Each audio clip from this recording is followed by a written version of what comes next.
Don't forget, you can reach the latest episode of Potomac Watch anytime. Just ask your smart speaker, play the Opinion Potomac Watch podcast. That is, play the Opinion Potomac Watch podcast.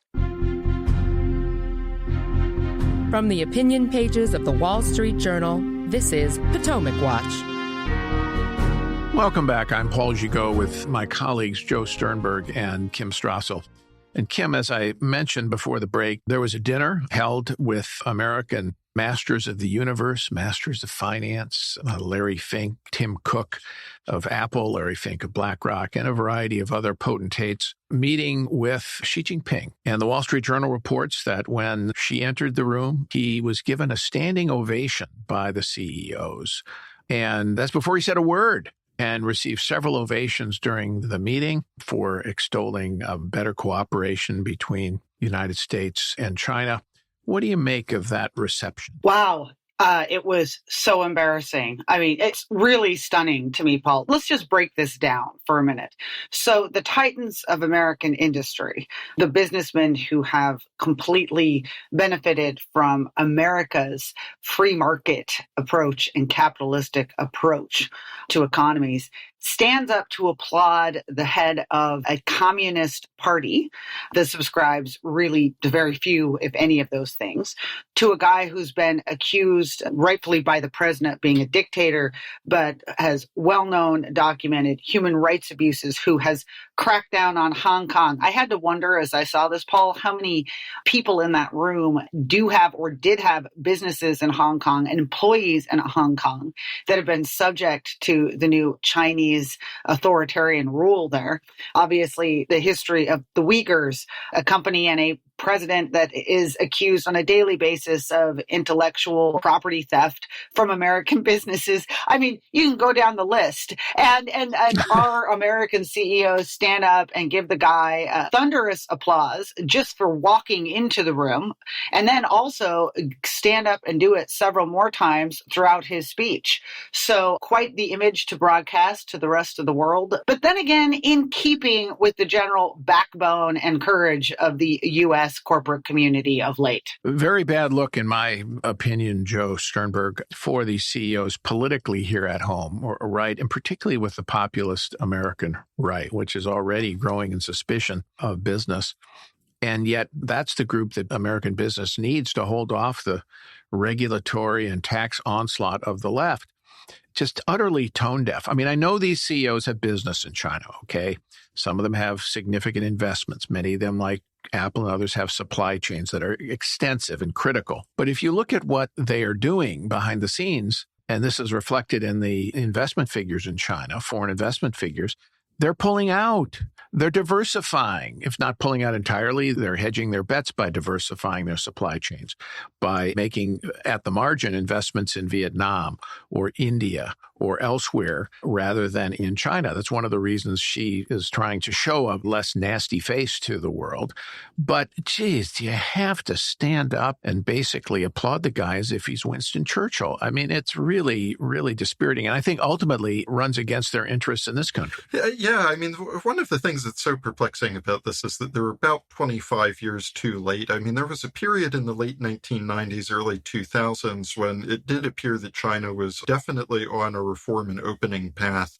And this kind of engagement between Western executives and China's leaders could actually be useful in terms of helping the Chinese officials understand how the market economy might work and what they would need to do to encourage foreign investment. But we are more than a decade out of that era. I mean, ever since he came to power in 2012, Xi Jinping's main thrust has been to reassert Communist Party control over the economy. That has come with dramatically more hostility to foreign business over time in all sorts of ways, up to and including just detaining or arresting foreign business executives in China for whatever reason might suit the party that week. So on the one hand, these executives don't have that kind of stake that they used to have in lobbying Beijing, because it is manifestly not going to get them anywhere. And at the same time, it is going to end up costing them support where it matters a lot more to them in their home economy in the U.S. And my question is, at what point might shareholders start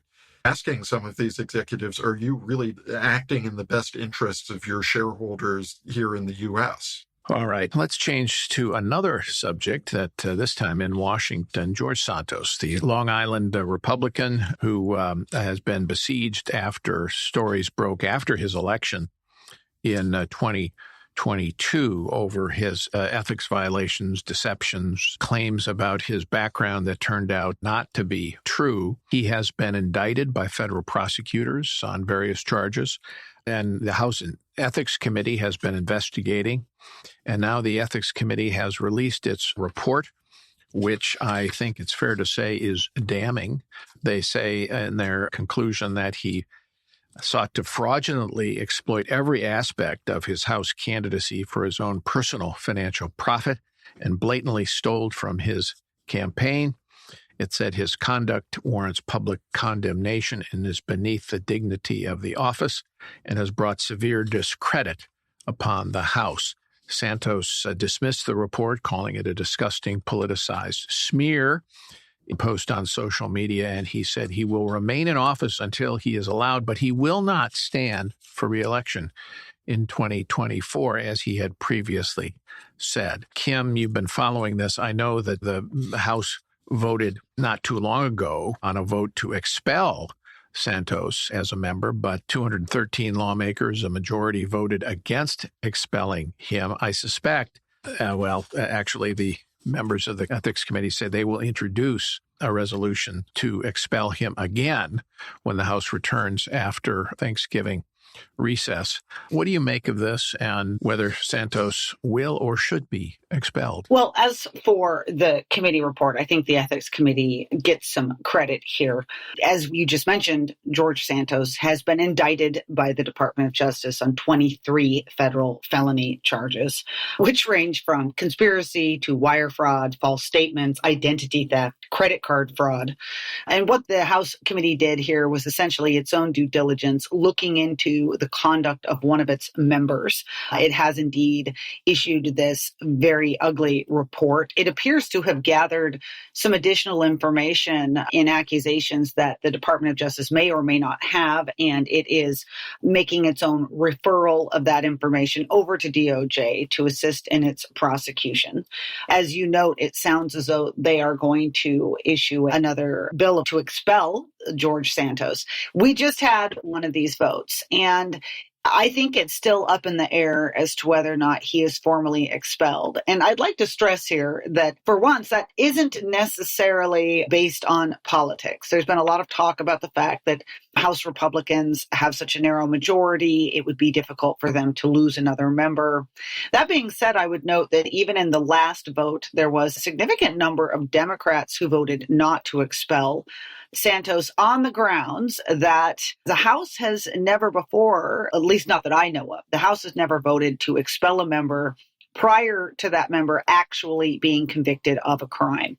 So we've had a couple of occasions over the last 100 years in which there were members that were prosecuted, they were found guilty of federal felonies, and then the House voted to expel those members, they having not decided simply to resign on their own. This is a concern that a lot of members have about bringing up this expulsion measure before the trial has gone forward, simply that they are setting a new bar. Because while we can all agree, and I think everybody does, George Santos is a very problematic person who's looks like he has committed crimes. If you vote to expel a member before there is an actual felony conviction, you are opening up for the House to just start expelling members right and left based on other perceived crimes or even political accusations or political faults. Where is the end to the race to the bottom?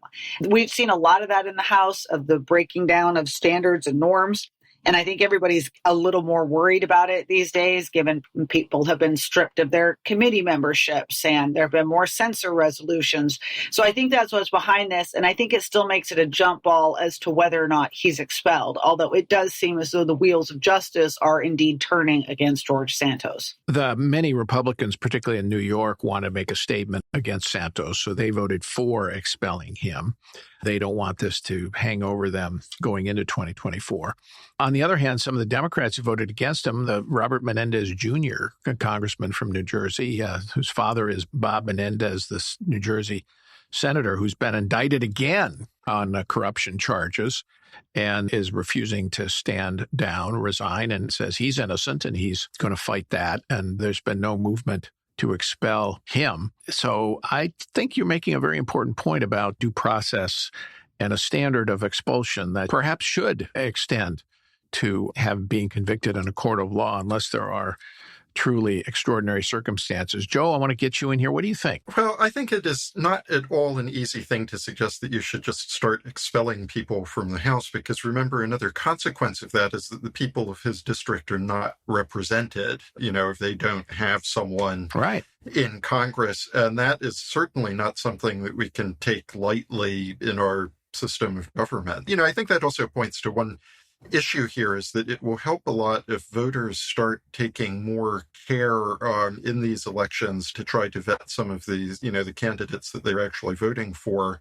Probably is helpful then if they understand that they are more likely than not going to be stuck with that person until the next election, that there's not going to be an escape hatch. So I think that it helps the proper working of America's constitutional government if we use some of these institutional remedies like expulsion, very, very lightly. All right. We'll see where this goes. It looks like the political momentum right now is building to expel Santos, but he is now saying he will not run. So if he is expelled, there will be a special election, I assume, in that district. It's a swing district, so it could very well cost Republicans one of their 4 or 5 seat majority in the House. So it's of no small consequence when it comes to trying to wrangle a majority. Thank you to Kim Strassel. Thank you to Joe Sternberg. Thank you all for listening. We are here every day on Potomac Watch, and we will catch you again tomorrow if you are good enough to listen. We hope you will.